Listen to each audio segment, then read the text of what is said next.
The Waddington Range is far from an easy place to get to. Nestled deep in the coastal range of British Columbia, it takes a ferry, a day of driving, and a float plane just to reach the grueling 3-day bushwhack.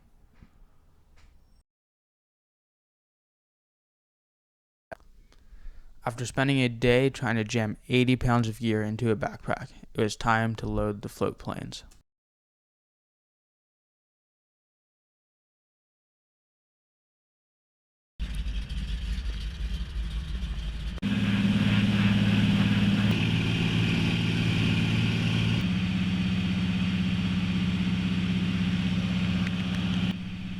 As we flew over miles of isolated islands and pristine waterfalls, it became clear why the range with its jagged peaks and sprawling glaciers remained little more than a myth to most climbers.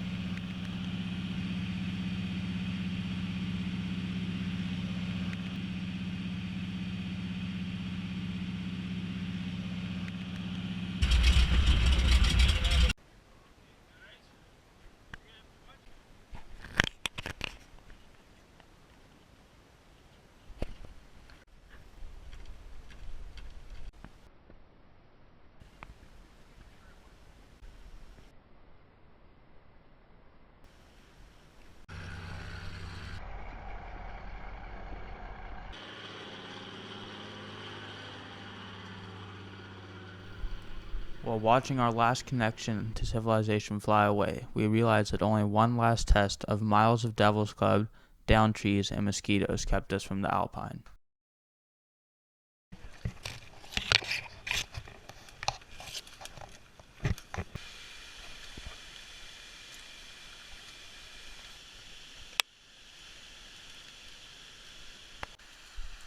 The huge packs, plastic boots, and constant overgrowth made 1 mile seem like 10. Wait a sec, guys.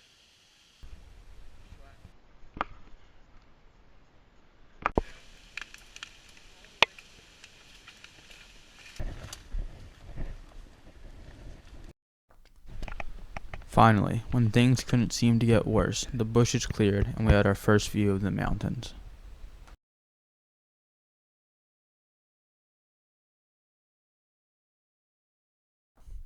With the sight as motivation, we continued on to a waterless bivvy deep in the forest. Should we come look or should we grab pack?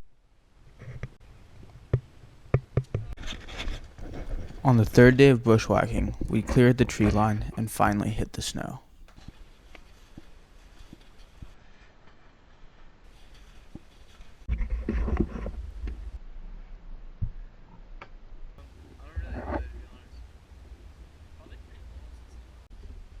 We descended a steep cliff and saw our first alpine campsite, as well as the real beauty of these mountains.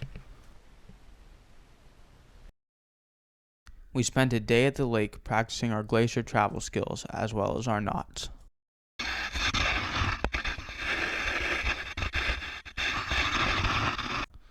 With extra time, Derek got enough water to make a lunch essential to the climbing experience: ramen. Afterwards, we headed out to practice more skills before returning for an amazing sunset.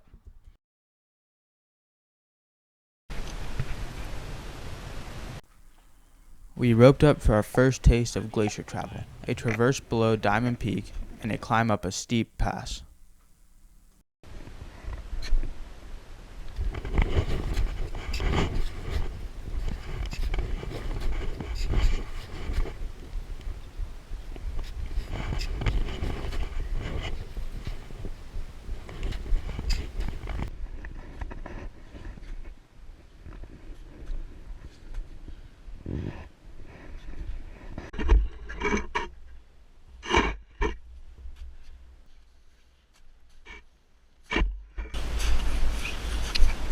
Good job.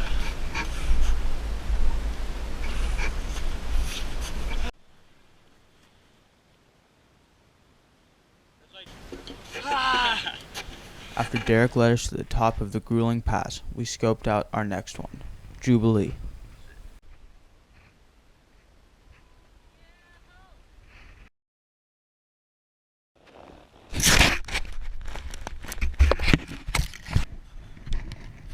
We got up early for a push through the gnarly crevasse maze and to the top of Jubilee Pass. Yeah.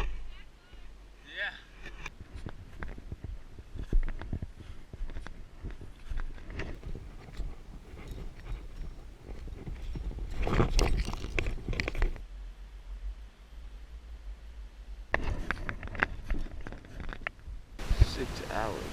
Dead. The pass seemed to drag on, but finally we reached the top, rewarded ourselves with a nap, and began the descent.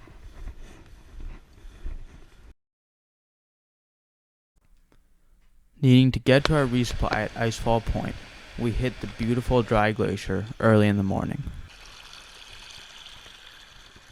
You guys famous. Ah! Get your game! We're going up that glacier today. Yeah. It's gnarly. And then it started raining, and then a bunch of clouds moved in, and it turned into a whiteout pretty fast. And Charlie led us up the glacier for a while. Ben decided to come up to the front and take lead, and he hauled ass up this giant hill, and we got up to the top in almost no time. For once, we actually had some good travel speed, and then we went all the way down White Tip Glacier to Icefall Point, which is where we are now in this beautiful rainy afternoon at 9:30 p.m. where it still looks like it's 6 o'clock. So hopefully tomorrow the sun will come out and we can all dry out our clothes, because as you can see, everything is soaking wet. Unfortunately, the weather did not clear.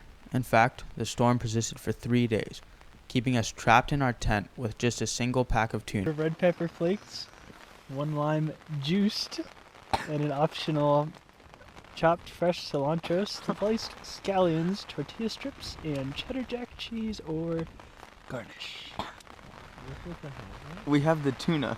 That's how we make tuna tortilla soup. I just had to go out and reset all the anchors, because when it keeps raining like this, it melts away our anchors, so our tent's gonna collapse on us, and then we're all gonna get even more wet than we already are. The clouds cleared and we were greeted with a beautiful view of Mount Waddington, but more importantly, the helicopter could land with our food.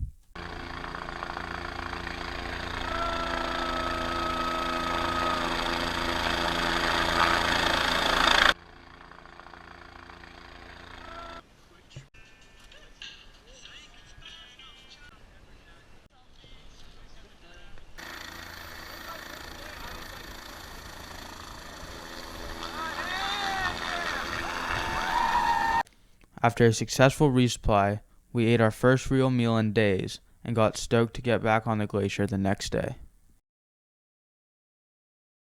We crossed a confusing fern zone to skiers camp, which was slowed even more by me falling into a crevasse. At skiers camp, we would practice rappelling, building anchors, crossing fixed lines, and we also scoped out our first peak, Cavalier.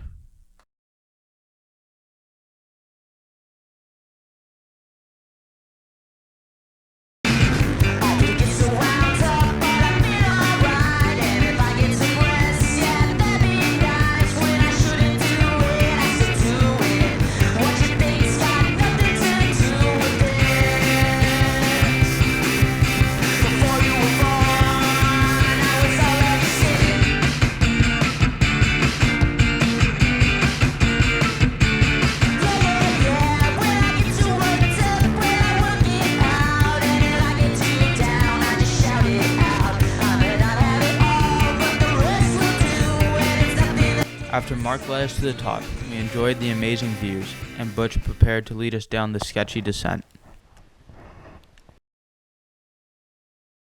Back at skiers camp, we enjoyed a much-needed meal in the comfort of our tent. We moved on from skiers camp and got some amazing views of Cavalier. We also managed to bag another peak, Broken Head. Ben made an attempt to contact the outside world with his ham radio. From here, the days just got harder and longer. In fact, some days were close to 22-hour pushes. At night, we'd barely have enough energy to eat dinner, but the amazing views still made it worth it. After I led up a sketchy ice pass, we had to do a super gnarly descent. Fortunately, we set up an amazing glacier camp.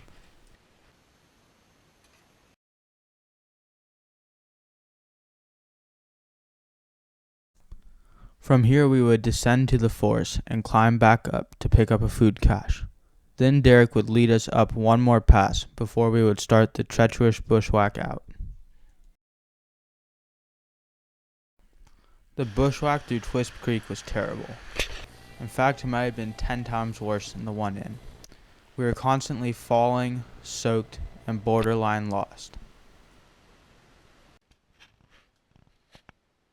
Finally, after what seemed like a never-ending and soul-sapping bushwhack, the bush began to clear, and we saw our first signs of civilization. Bro, someone took the wood and chopped it up into little planks so we can walk around. It was both sad and amazing to get to the ranch where we'd be picked up. I enjoyed my last night in the wild with these amazing people by staying up late, drinking coffee, and telling stories.